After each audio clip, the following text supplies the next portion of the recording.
Everyone in Brownsville has a story to tell. These are their stories. You're listening to KXIQ 105.1's podcast show, Brownsville Matters, where we learn a little about everything from all walks of life from the wonderful people in our community. Our next guest is a lover of nature and encourages the participants in his business to appreciate our local assets, our nationally unique flora and fauna, from a unique perspective from the water. As the leader of Brownsville Kayaks, Erin Milan, welcome to Brownsville Matters. Thanks so much.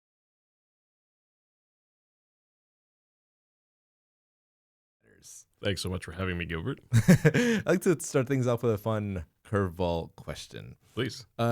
You are known to row and lead people rowing in and about our waterways. I like it. I've been known to row. Mm-hmm. I have to ask, have you ever taken a swim in any of our Resacas? Oh, yeah. Yeah, absolutely. And, if you do it as much as I do, it's going to happen. And there's been a few times I remember that I had to get in, and whether lost cell phones or people, lost wallets. Yeah. And so nothing else for me to do but dive in. Someone's got to do it.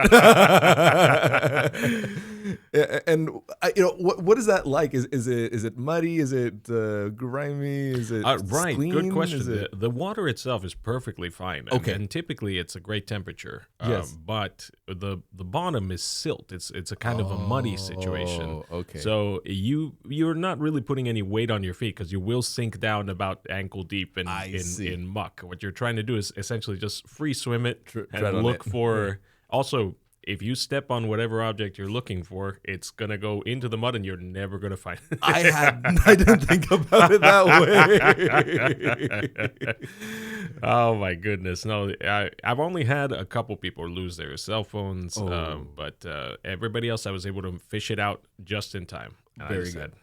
Had everybody freeze. I said, freeze, don't move, stay right where you are so I can pinpoint exactly where it is. So we're able to get it out.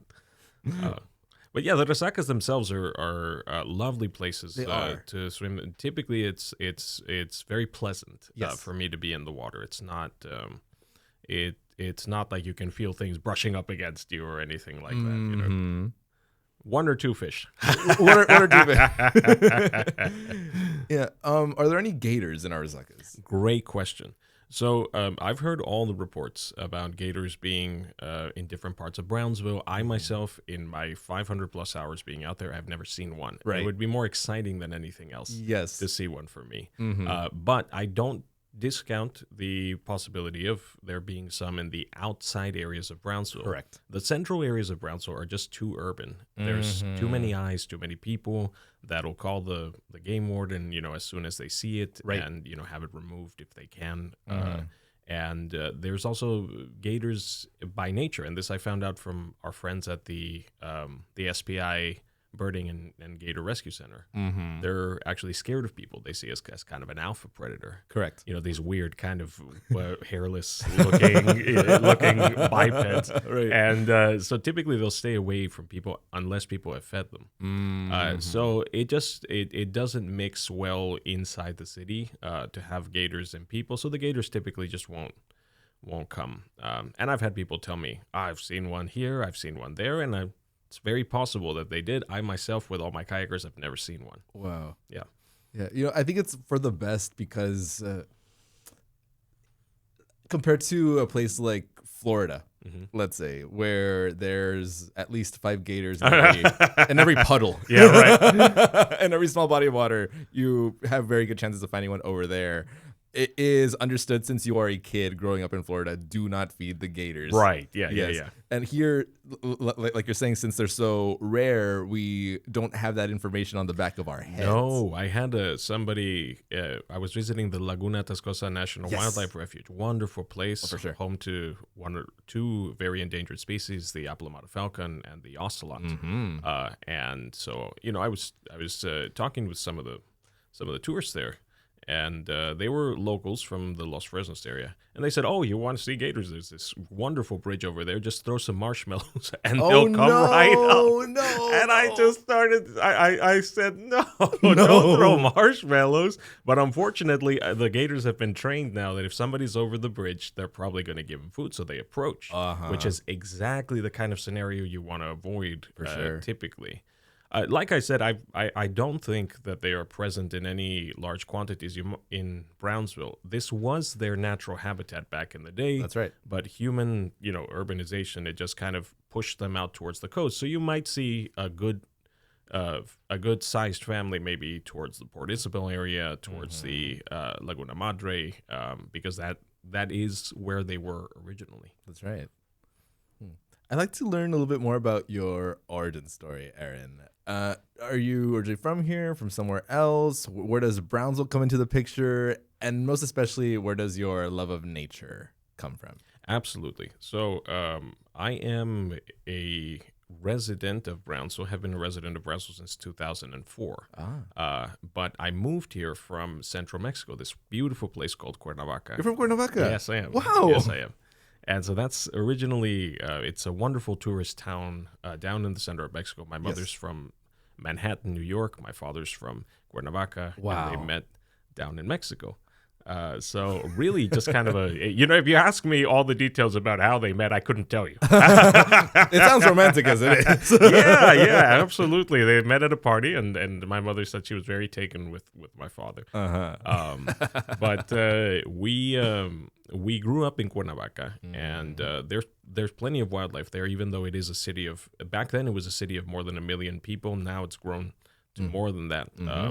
But we lived closer to the foot of the mountains, and I remember we used to get these beautiful birds. My grandfather, who was a retired Army doctor, he had used all of his retirement funds to take trips with National Geographic, Lindblad expeditions, and he never brought anything Disney from the U.S. to us. He always brought animal nature books. He always brought, pop-up find the differences in the gators and crocodiles kind of books. And so it was, I could never tell you that I owned The Lion King on VHS, but I could tell you that I owned all of David Attenborough's documentaries.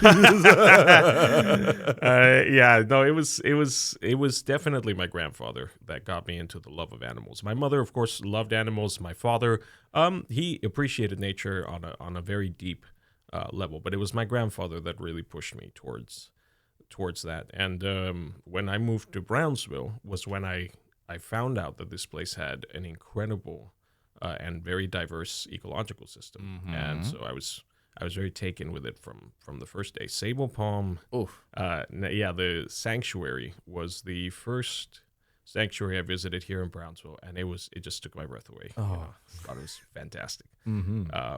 So that's after that I was hooked. No more Disney for me. No, I'm kidding. But I had a love for birds especially. So I've been a birder for about 21 years at this point. Incredible. Yeah. I feel like your exposure to those types of documentaries is it has incredible worth for any kid. Because at that age, you may not necessarily know all the words that David Attenborough is saying, but you're exposed to them. Absolutely. All the while, you're seeing all these gorgeous visuals, all these creatures, plants, gorgeous sceneries. It stimulates the mind of a child who's interested in an enriching way. Absolutely. We're like sponges, Exactly. At that age. You're just kind of taking everything, and you may not understand everything, but certainly it's making its way into your mind somehow. Right. No, and with that iconic voice of David Attenborough. I mean, oh my goodness, I've often had daydreams of just somehow getting a hold of him and getting him to come down to Brownsville. I just thought, what an incredible full circle moment it would be for me to meet him. Well, he's in his upper 90s right now. Yeah, I know. Travel would probably not be advisable, but hey. Well, he still has incredible energy, I have to say. Well, my grandfather, he lived to be about 93, 94 years old, and he was traveling all the way to the end. I mean, he was really that kind of person. So come on, Sir David Attenborough, please hold on for us. The green jay. Such a gregarious bird. The Texas ocelot. There we go. You did much better than I do. No. I thought that bringing up the green jay was perfect because that is one of the birds that we have here in the RGV that you're not going to find other places. Yeah, in America, that's right. Right. Let's see. We have the green jays, chachalacas, kiskadis, yeah. You know your local birds. I love it. Oh no. Well, let me tell you. I don't know if I told you this, Erin, but I've been into birds since the 5th grade. Oh my goodness. Yeah. Well, there you go. He's in a pod. I love it. There we go. Yeah. So you are speaking my language. Hey. Okay. Now, where along your journey did you pick up kayaks specifically? I had watercraft experiences since I was a little kid. What is watercraft? Watercraft is just watercraft. Right? Yeah, I heard Wondercraft. I thought that was a brand or something. You had experience with watercraft. Right? Yeah. Down in Mexico, and then when we got to Brownsville and other places in Texas, and it'd be really fun. So about 3 years ago, almost 4 years ago now, I decided to see if anybody would be interested in coming out kayaking with me. And so I borrowed some money to form the LLC with the state of Texas, got my EIN, the whole thing. And I started with just 4 kayaks in my fleet. I never imagined that it would take off the way that it did. I hoped, right? But I was still a teacher when I started Brownsville Kayaks. So I wasn't putting all my eggs in one basket. I said, well, I have no idea if this is going to take off. But, let me see... let me see if there's anything I can do here. And so I got a call, I think maybe about 2 months after I started my business officially. And it was from Tu Salud Si Cuenta. It was this nonprofit program. It's an arm of the UT Health School of Public Health down here in Brownsville. They're based in Houston, but they have a satellite campus down here in Brownsville, and they do a lot of studies on the area and the health and wellness of the area. And so they said, hey, we'd like to sponsor. Do you have space for 11? At that time, I only had about 5. So I said, yes, I do. And that same day, I went and borrowed some money from a friend, and I got the rest of the kayaks, and that's how we started. Wonderful. So, yeah, they were my first big believers. They said, we love what you're doing. We want to bring it out to the community. Can we help you make it work? And we did. So that was my first big contract and our first official start there. Wow. Yeah. And so you started with, you said 5? 5. And now your fleet is how big? We have enough for about 26 people at the moment. Yeah. Wow. Yeah, so I'm just really humbled thinking of where we started. I remember, just going to all these places, meeting people in their backyards, and they said, "Hey, we have a kayak. We don't need, or would you be willing to buy this kayak?" And wow. Just grabbing it, putting it on top of my little Camry, and then taking it wherever I can, and starting the classes there at Dean Porter Park, which are still going strong. At this point, we've had 1,600 people take our class since we started these free classes. 1,600 people. 1,600 people. And you offer free classes? These are free. So we do have our private tours and our expeditions, yes. And we do have our rentals where if people just want to take the kayak out and just kind of paddle around themselves, that's something we offer as well. But our free classes are sponsored by Kayaker Trails, Tu Salud Si Cuenta, and so they have been the ones that have drawn people in. That 1,600 people that's come from their free classes, and so far haven't had anybody flip. Thank goodness. Yeah, well, I've had somebody throw themselves intentionally overboard. So I don't count that one. I don't count that one. That was out of their own free will and accord. It's so funny because I came across a bend and all of a sudden they were soaking wet. No. And I said, what happened? They said there was a dog. So They wanted to see the dog. no, the wife threw herself because she was terrified of the dog, like on the shore. Oh. The dog jumped in the water. Oh. He was a friendly dog. He was just playing around, but she absolutely panicked, threw them both overboard. But the water in most Resacas is not very deep, so they were about knee deep. Yeah. So all they had to do was right the kayak, get back in, and off they went. There you go. So what options do you offer for tours, classes, expeditions? What are the different waterways that we have here in the area that are possible to navigate through Brownsville Kayaks? Great question. The Rio Grande Valley, really, we should be called the Rio Grande Delta, right? Because we don't have mountains, but we were once a delta where all these waterways flow through, and a lot of those waterways are left behind. That's where the word resaca came from. Resaca comes from the Spanish word resecar, which means to dry up. Although, of course, resaca also means hangover. in different parts of the Spanish-speaking world, you're exactly. And here we call it la cruda, but yes, exactly right. In other parts of the Spanish-speaking world, you would call that a resaca. Well, the resacas here are very incredible, man. Like you get on them and you realize this was part of a river. Like there's no imagination needed. It looks like part of a river. And looking through the satellite, you're right. There you go. So we have about 8 different ones here in Brownsville that we kayak. Our normal classes are at Dean Porter Park. We just started up a program with the city where we're going to be hitting up different waterways in Brownsville. The event center, which is a man-made resaca, but still very beautiful. We've been doing that last month, and we're going to do it this month as well. And then, of course, we have Rio del Sol boat ramp. There's only one public boat ramp in Brownsville, and that's the Rio del Sol boat ramp. Where is that? That is over where the intersection of 14th Street Old Farther Island Highway and Ruben Torres. There's, as you head out towards Rivera High School kind of thing, and there's a big resaca as you head out towards the island. That's part of it. It's the longest continuous resaca that we have in Brownsville. Morningside, of course, that's one of the oldest ones. If you look on a map, Morningside and Resaca y La Palma are actually one and the same, but they're separated by large roads. So, for all intents and purposes, they're 2 different ones. Incredibly beautiful scenery, Morningside and Resaca y La Palma. Resaca y La Palma is one of the big historic ones. Yes. Yeah. We have Twin Lakes. That's another beautiful one we do. That one's over by Price and Paredes line over by where the Dairy Queen is, the big BISD building. Oh, yes. Right across from there, there's a wonderful shopping plaza, and then behind that is Twin Lakes. It's very beautiful. Nice little, very urban resaca that is typically just a great place for beginners to learn, come out. And then we have a couple over by some golf courses. No access to the river yet. Most of the river is behind private property, and so of course we can't.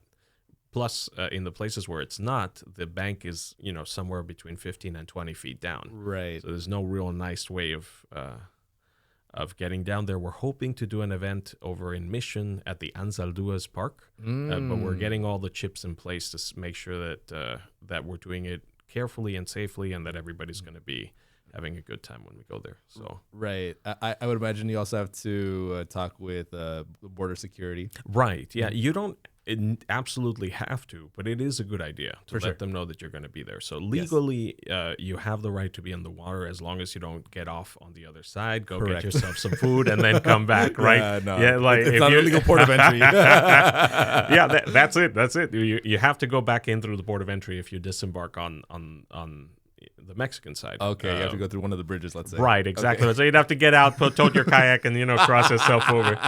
I didn't think about it that way, but you're right. No, it's really funny because I actually had a call come in from Germany, and I ignored it because you see a call from Germany. Yeah, so it's a German number. Ignored it the first time. The second time, and this was through WhatsApp. I don't really use WhatsApp very much, so I thought. So I got a second call, and I said, you know what, I'm just going to answer it.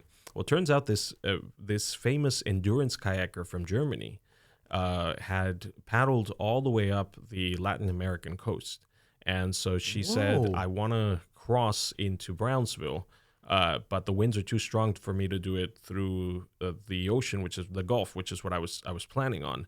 So, I looked up kayaking in Brownsville, and your name came up. And, is there, do you think you could help me cross the border? I said, okay. So, it's that kind of thing of try, I like to say yes and then figure out how I'm going to do it as I go along. In certain ways, as long as it doesn't put anybody at risk. I didn't see a big risk in this case. So all I did was I borrowed a car. I took it across the bridge, and all of a sudden the full Mexican Marina, which is a branch of the military, it's like the Marines, correct, comes rolling down with all of these huge cars, and they have this big. I think it's like a 16 or 18 passenger military truck. Yes, and that's the length of the truck was needed because her kayak was so long. And so her name was Freya Hofmeister. If she ever listens to this, it was such a pleasure to meet you, Freya. I didn't know who she was when I met her, but I looked her up, and she sent me her credentials through WhatsApp. She's like, "I'm not a scammer. No, this is real." And so I said, "Well, okay." And so put her kayak on top of my on top of the car, and then we crossed, and so that was really good fun. But yeah, right. Ports of entry, super important if you're going to kayak the river. We were hoping to maybe organize something to kayak it all the way to Boca Chica Beach, but right now with the buoys set up in place, I don't know how that's going to work. So we're going to have to figure that out eventually. Okay. But yeah, we've done the bay a few times. South Padre Island, though, has wonderful places to go kayaking out there. They already have several businesses that kind of deal in that. So we generally refer people to them if they come asking us, can we come kayak? Because businesses supporting businesses, right? Right. They've been there. They were there first. And for ourselves, the bay is a little too dangerous. Our resacas typically are narrow and they're not very deep. Right. So there's not much that can go wrong when we go out kayaking. But the bay is a different story. So we do it 2 or 3 times a year. We take a group out and have a good fun over by the SPI Event Center. The water there is extremely shallow, about a foot or 2 deep. And so, we do kind of just the kiddie pool area there. We've also gone up to Far, Mission, to do a couple of Resacas, Benson State Park by Mission, that they invited us to do a couple events with them. That was great fun. Well, they have a ramp too, no? They do. They actually have a beautiful ramp into, I think they call it Agua Verde, which is a really crystal clear Resaca that they have out there. You can put your fan down, use maybe about a foot or 2 of visibility. For those of you that don't know, our Resacas have about, about 3 or 4 inches of visibility, so not very much. But we give tours. Typically, it's about 2 hours is what most people will ask for. 2-hour tours, and our rentals and our classes are typically just 1 hour.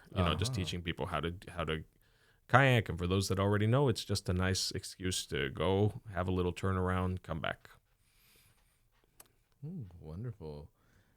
Now you mentioned that you are a birder. You're a birder, and then by virtue of you exploring all these resacas and waterways, I'm sure you pick up all these names of all the other animals, all the other plants as well. Yeah.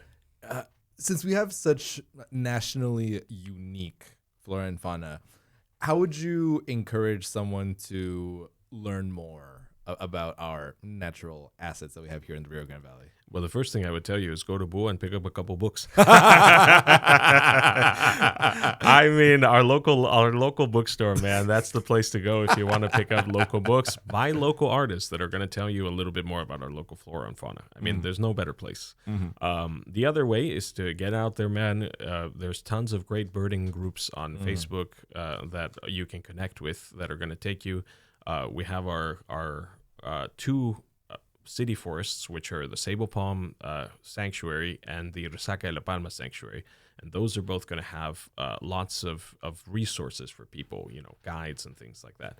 Or come out with us kayaking. You can listen to me drone on and on about about our birds. I am trying to learn more about our flora. That's something that I didn't get an interest in until much later in life. Right. And so now, people will point out the cypresses that we have down Oh, here. the Montezuma Cypresses. Yeah, Oh, so my they're gosh, called yes. ahuehuetes in the more native part of Right. of Mexico. Nahuatl, I And believe. yes, Yeah. and it's wonderful. I had no idea. I had also no idea that they could live to be 900 years old.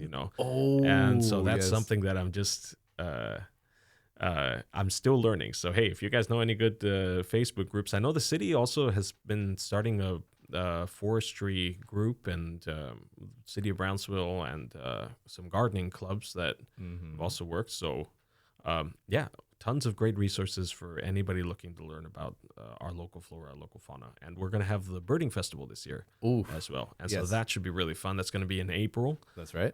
So people are going to be coming in from all parts of the world, and we're going to be taking them out birding. So that should be fun. Yes, the park that is recently turning heads is La Posada over in Southmost. Sure, that has sure, the sure, yeah. largest concentration of Montezuma cypresses in the United States of America. Oh, that I didn't know, though. That's way cool. Yes. Oh, yeah, for sure. I mean, you'll find them. You'll find one or two in the local Resacas, Right. maybe in the river. But this particular concentration in Southmost, Erin, you're never gonna find 40 más o menos cypresses, Montezuma cypresses, in such close proximity. That's fantastic, anywhere man. in the United States. That's beautiful. Yeah. And they're such majestic looking trees, too. Oh, gosh, yes. I wonder, and this is where my flora knowledge fails me, but I know Guadalupe State Park over there in San Antonio has these beautiful cypresses, but yes. they have the roots that stick out about as tall as a man. Yeah. And, I was floored, and I was wondering, are these the same ones? So that's something, hey, if you guys know, let me know. Okay, that is a very good question. Those are bald cypresses. Bald cypresses. Yes. Okay. All right, there you go. Yeah, the Montezuma is more of a subtropical, neotropical tree. Cool. You'll find the Montezuma more in Mexico, Latin America. Okay. Well, it's the same species as El Árbol del Tule in, I believe, Oaxaca. Is that right? Yes. Oh, that's so funny. Yeah, that massive one that is in the city plaza. I had no idea. I actually went to see the Árbol del Tule when I was a kid. It's the exact same tree. It's the Montezuma cypress. I had no idea. Well, there you go. You learn something new every day. That's fantastic, man. Yeah, Brownsville being, this was all same part of Mexico as Matamoros. So it really makes sense. Our flora fauna is very similar. I think one of the things that was to Matamoros' detriment over the years was that the leaders didn't invest the money to preserve the resacas. And that is way more complicated than just saying, oh, they didn't invest the money. I'm sure that there were a lot of reasons, probably many of them political, and, the money could have been used for other things. It's a city that's twice the population of Brownsville. Yes. But over the years, the resacas over there dried up, and you can see the difference in the temperature. Matamoros is typically in the summer about 5 degrees hotter, 4 to 5 degrees hotter than here. You don't have the same kind of wildlife making its home there. And, Brownsville could have gone the same way. They could have let the resacas dry up once the river was dammed. But they elected to keep them connected using canals through a very expensive, a dredging project. Right. And that's the reason why our resacas are still around today. There's no other underwater springs or anything like that feeds them. It's literally just every so often they'll pump water in from our local reservoirs, and they'll keep and runoff from our rainy seasons, of course, are also going to fill the resacas up, which is really cool because they also act as a flood control. Yes. Well, that's sadly one of the reasons why Matamoros floods frequently. Unfortunately so, yeah, because if they had the resacas, it would be able to carry a lot of that water out into, either the bay or they could maybe establish a reservoir. But they did recently make a wonderful park out there by the Olympic, El Parque Olímpico. Sí. They made a man-made lake out there. El laguito, they call it. That's right? it. Yeah. And so there's starting to be birds returning to that area. So, a lot of my students, when I was a teacher, they were from Matamoros, and they said, sir, we want to make a difference in our city, when we go back. and I've seen them get on boards, be part of the Parks and Rec department and tourism board, and start to make some changes towards there. So keep going, guys. I believe in you. Yes. Now, have you ever kayaked in places outside the Rio Grande Valley, and if so, how does that compare to what we have here? Yeah, absolutely. We've done a little bit in Mexico, some ocean kayaking. I did a little bit in Tennessee when we went not that long ago. And certainly every part has its benefits. Sure. In Mexico, you have these beautiful salt waters that wow you with all the colors. In Tennessee, you have these whitewater rapids, where you can get the thrill of going fast. Brownsville, the Resacas are safer, and there's more wildlife here than I've seen anywhere else. Huh. It's just we're such a packed place in terms of we have everything for migrating birds and for mammals that are coming in and out. It's not to say the wildlife in the other places, weren't beautiful. It was just that here in Brownsville, you don't have to go far. Yes. To see, tons of different birds and tons of different reptiles, mammals, that kind of thing. So I think the big difference was that. And, when people are like, I'm looking for rabbits, I'll tell them, then this is not this is not for you. But no. You're looking to get lost in the scenery and looking for wildlife, then this is the place for you. So, everybody's got their own thing. We're very heavily influenced by the love of nature that we have. For sure. What would you say, Erin, is the best tidbit of advice that you've learned so far that you could impart on the listeners here in Brownsville? Advice for kayaking, or advice for life, or romantic advice? However you want to spin the question. Enjoy your city, man. Yes. Enjoy your city as much as you can. You may not always live here. That's okay. It doesn't have to be an either or, right. Either I stay here forever, or, I leave and never come back. It doesn't have to be that. While you're here, look up websites. The Brownsville Performing Arts Center, they have tons of resources for you to have a good time while you're here. Buo is always a great place to learn about community events. Look up on our website, our socials. There are so many things, and a lot of them are going to be free that you can do here in Brownsville that I don't think a lot of people would expect. So that would be my general life advice. Enjoy your city, man, while you're here. You never know where life's going to take you. You might not stay in Brownsville forever. And when people ask you about it, you're going to be able to say, I went kayaking, I checked out all of these wonderful concerts, I went to this beautiful local bookstore, I did all of these things. I encourage you guys, if you're down here, I have a big love for Brownsville, but of course I have a love for the RGV as well. So if you're feeling left out, if you're a listener from McAllen, Harlingen, Donna, Riondo, any of those RGV places, please, know that I love them too. Because right now, Brownsville has my heart. Yes. Also, for the record, I did not pay you to mention the bookstore. No, man. We've, as a company, Brownsville Kayaks, and as an individual myself, Erin Milan, I've been a big supporter of Buo since you were. I remember the first time I saw you was at 7th and Park, and you had your used books there, and you were selling and receiving your books, and I thought, we got to support this guy. He's doing something great, and I really, really wanted to take off. And it's one of our central themes as a company as well, of if we help each other, there's no better way that we can move forward. And that's another thing that's propelled Brownsville Kayaks forward, has been our relationships with other local companies, for sure. Yeah, you mentioned something very important earlier, that you recognize that there's other similar organizations and businesses over at South Padre. That's correct. Yes, and I loved hearing that from you so much, because it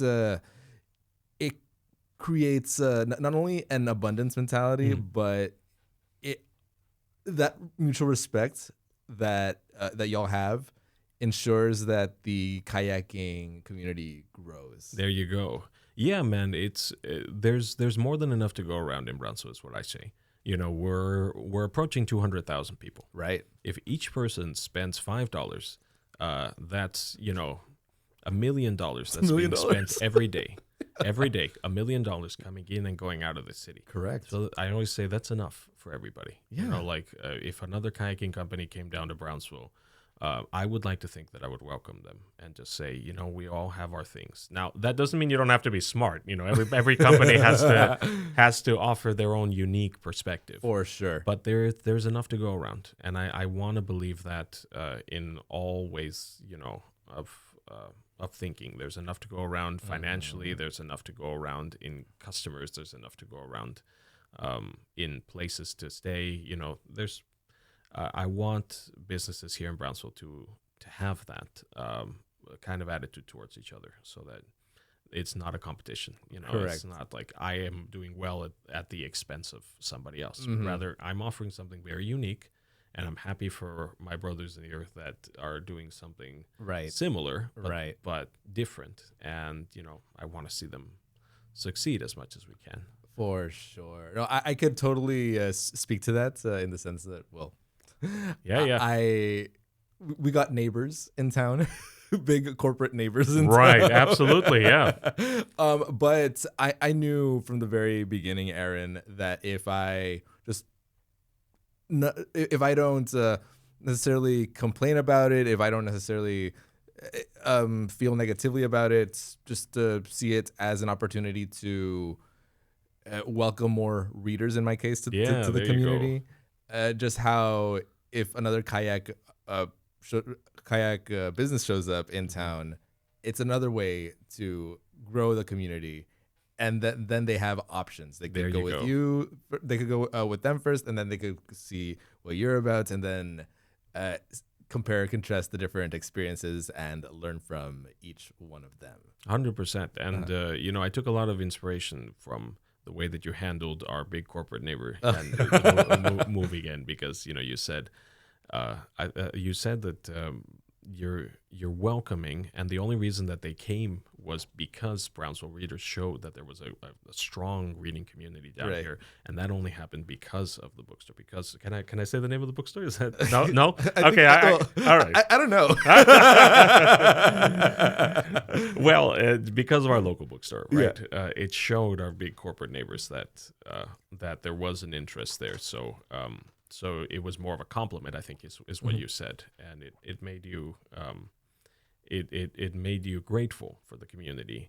And I was talking it over my mother. Oh yeah, she told me we're not gonna go over to them, but I told her, listen, Gilbert and his store, they have something that our big corporate neighbor won't have, and I don't mean that to be derogatory towards our big neighbors. Friend. Yeah. Just that there is a sense of community that you fostered. I see that a lot in the Noche Bohemias and the different community events you host, and it's been really cool to just see the community loves having a place where we can just hang out and be intellectuals or artists or poets or whatever, Mm-hmm. Now, throughout all your time, do you have any interesting, a fun anecdote, a fun story, an interesting story, a moving story that you like to share with us? Oh my goodness! There's so many. I have had my youngest kayaker was 3 months old. 3 months old. Her mother had her nice and swaddled. Okay. And so I put her in one of my sit-in kayaks with her husband in the back. Very safe. There's no real danger of anything happening. But we stayed close together as a group anyway. I always do that with my classes to make sure to keep an eye on everyone. Right. My oldest kayaker was 85, I think, and so he was spring chicken. The age range for me has been something I've enjoyed a lot, and just seeing people from all walks of life the people that say, "Oh yeah, I used to do this in England. This is no problem," or people that say, "I've never done this before." Yes. Aaron, I'm scared out of my mind. It's been really fun to have people come out and try, what we offer here, especially because, in many places that I offer, there's no ramps. We literally just park somewhere, walk over to the side of the road where I'm getting people in, and just push off. And so it's been really, it's been very humbling. Yeah. But let me tell you about, I hired a biologist from our local university because I wanted to find out what kind of fish we had and how healthy their population was. And so he published a study for me. We haven't put it up yet, but we're going to. He's finishing a couple footnotes on there. But he, came and every day after class he would throw out a net, and he had he's way too smart for me. He had a certain method where he said, this is like zone 1, zone 2, zone 3, zone 4, and so he had a certain way of doing things, and I remember throwing nets in and catching the weirdest stuff. I remember one time he came up with this transparent shrimp. Whoa. Which I had no idea we had here in our Resacas. That never crossed my mind. And so I told him, I said, that must be a fishing lure. That can't be. Yeah. He said, no. And he pointed it out, and I have a video up about it, and it was moving. Yeah. I just thought, like, wow, that is so bizarre. He got super excited too when we caught a little fish about that big. I didn't see that what was so special. And he said, this is called a tetra. He said it's a relative of the piranha. And I was like, oh my gosh, that is so cool. And so I started freaking out with him, and he started, he was like, I have no idea we'd find any here. So that was great fun. And then finally, one time we caught a gar. Wow. And so that was really, really fun. It was a beautiful spotted gar, maybe about 3 feet or something. So as far as gars are concerned, spotted gars, yes, that's about on the edge of the larger side for them. And so that was really fun. He was there, his sister was there, I was there. We were all freaking out. We were all screaming our heads off because we had caught one. And it was a catch and release study for sure. So we would catch them, measure them, record the measurements, and then and then put them back. So I think some of the most fun memories I have of kayaking have been going out on our kayaks with him, and just his excitement was infectious. It was wonderful. So we caught 15 different kinds of fish there at the Deepwater Park, Resaca. There are 18. So there were 3 that were never able to catch. But he knows that they're there, and he saw them break water. He saw them surface. We just couldn't catch them. Oh, man, yeah. Those were some good times. So Marcos, if you're listening, man, I'm so grateful for the work you did for me. You and your sister really helped build Brownsville Kayaks into what it is. Yes. Erin, who do you credit the most to make you the man you are today? Oh my goodness gracious! I mean, I'm a man of faith. So my faith has been a big part of why I am the way that I am. I know that my family, my wife, have also had a huge influence on me. I was a kid, in Mexico, and I had parents that loved me. My faith in Jesus carried me through a lot of hard times. My sister, with her kidney disease, was such an inspiration for me, and it shaped me because she fought her way through, and she got herself a kidney transplant, and showed me, what it's like to really live life. She moved to California after that and went to work on a ropes course and just kind of took everything. My wife was a type of human being I'd never met, about the most compassionate person I ever know. So all of them together, not to mention all the rest of my family, my aunts, my uncles, and my friends, were a huge influence. I don't know that I can pick one person per se out of that group, but I know it was the combination of all of that. We may not have had much growing up, but I had a family that loved me, and that counted for so much. I look back on it and I think, I'm very, very lucky. Like, we were pretty poor, but we were very loved. And so I'd never have to look back on it and think, oh, they, I don't know how they felt about me. Nope, they told me. In a generation, especially from my father, that was not very effusive. They made sure that we knew, and that he made sure that we knew that we were his kids and that he loved us. So that was very is very beautiful. All of that together, man, it makes Erin. Yes. It makes the person that I am.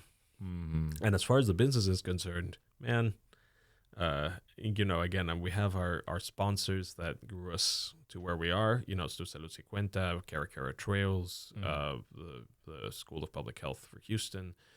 We have our local businesses that really were a big part of why we did what we did. So 7th and Park, Warbler, Pool. Sorry if I can't say any of those. It's just our friends that encouraged us and pushed us all along the way. And of course, my friend Eduardo, who gave me the original loan, and my uncle Bugo, who gave me the loan to start the LLC. Mm-hmm. So thanks to all of you guys for helping birth Brownsville Kayaks, making it what it is. And you have an uncle named Bugo? Yeah, Bugo. Bugo. It's a nickname, actually. His real name is Edgar, but in Mexico, we have nicknames for everybody. Despite the fact that I'm nowhere near light-skinned, I was called El Güero. El Güero. Because, in Cuernavaca, man, a lot of the people there are born out of the indigenous tribes there. Right. And so most of my family had darker skin. And so I was a shade lighter, and so they called me El Güero. My God! You said your mother's from Manhattan, correct? That's correct. Yeah. Okay, so maybe that. Yeah. So that. Yeah, 100%. Yeah. Oh my gosh! I love it. Okay, my second to last question: how could people find you and get themselves informed of your classes and services?